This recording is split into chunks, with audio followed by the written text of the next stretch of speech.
And now we're getting ready to start. It's official. Our first pick is coming up. Carolina Panther Die-hard, the Thurs, as Steven loves to give you a little hard time about. I see the grimace. But Dylan, it's been a long time coming. It's great to finally have you on. How are you doing, man? I'm doing good. Happy to be here. Is this when people say long-time listener, first-time caller or whatever? But excited to be here with the three of y'all. Looking forward to a fun night of drafting. Well, you even dropped the y'all. We know we're ready for Carolina's pick right here. Without further ado, I'll throw it over to you. Let's hear it.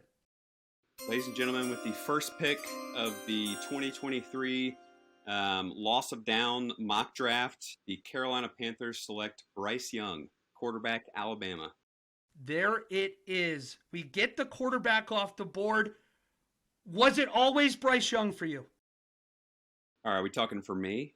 For you. Let's hear for you. Was it always Bryce Young?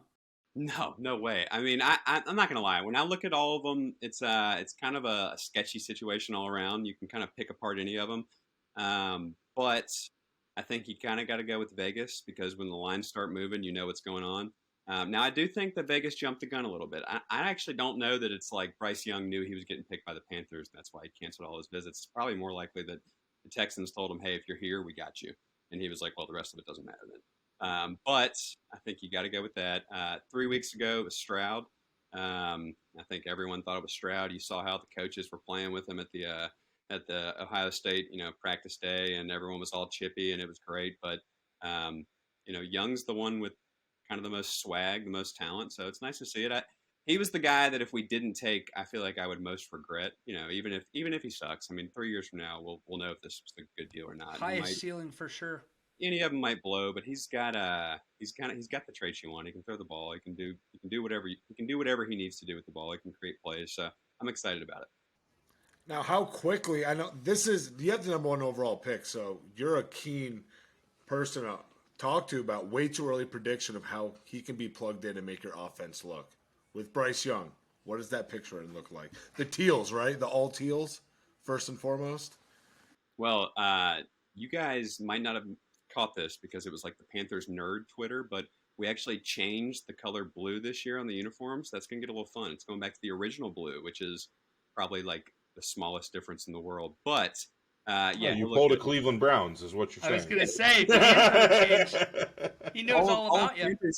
All of Panthers Twitter lost their minds. They thought the jerseys were changing, and they're like, guys, it's literally like a shade off. But how's the offense going to look? I don't know. It's going to be interesting. I think you can kind of.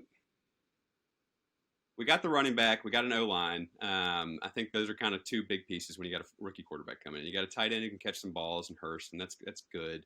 You got some wide receivers that, they work. They're both good twos. I don't think either of them's a one, but like you've got an offense that you can make do with, and I think that's a good thing. I feel like most rookies kind of step into a shit show, so it's nice that he can come into at least something. How's it going to look? I don't know. I've played this game back in my head so many times. Like I can see, we're in a bad division, so we can easily, do great, win the divisional championship, all that stuff. But is the offense going to be a high rolling thing? Probably not. It's going to take a couple years. We're going to run the ball, probably do a little RPO offense for a couple years, figure it out. But I think it'll be good. I think you're probably looking at like a Tua. You're not looking at like a Burrows type deal. He's going to manage the offense. He's going to do good. The team will look solid. We'll score points, but I'm not expecting 27 points a game. There it is. We got our first quarterback off the board with that first pick. Dylan Watts looks good. People at home, make sure you're looking at YouTube. This man is in a tux for the first overall pick. Dylan, thank you so much for coming on. Like I said, it's been a long time coming. I'm sure it won't be the last time either. I hope it's not. And I guess I just respectfully request that Wally continue to text me because Steven's not going to invite me on. So it's all up to you. Oh, don't be blasting me. You're always welcome, buddy. Fucking calling out his boy. He's calling out his boy right now. Hey, Dylan. I'll make me blacklist you. Next year, man, we're doing the draft again. Panthers, we're already booking you in. If you wear a tux for one, you're ours forever. So welcome back. You'll be picking again next year. Hopefully for your sake, maybe in the, teens, maybe low 20s. I was about to say it's going to be really cool for y'all as a podcast when next year the same guy comes on in a tuxedo for the first overall pick. So, Well, perfect. Dylan, you're the man. Thanks for so much for coming on. And that means we're going to throw it over to David for the second pick in the Houston Texans.